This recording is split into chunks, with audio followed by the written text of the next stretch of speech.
ఈ చిన్న వీడియోలో మనం తెలుసుకోబోయేది చాలా ముఖ్యమైన విషయం.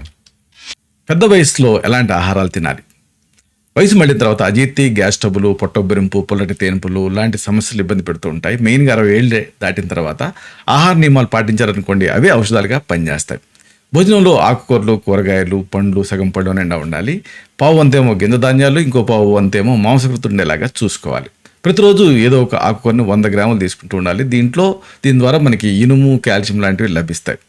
పండ్లలో బి కాంప్లెక్స్ విటమిన్లు ఎక్కువగా ఉంటాయి కాబట్టి నరాలు బలంగా ఉండటం కోసం వీటిని తీసుకుంటూ ఉండాలి. దుంపకూరలు తక్కువగా తినాలి. ఇంకా విటమిన్ డి, కాల్షియం పుష్కలంగా ఉండే పాలు, పాల పదార్థాలు, చేపలను ఎక్కువగా తీసుకుంటూ ఉండాలి.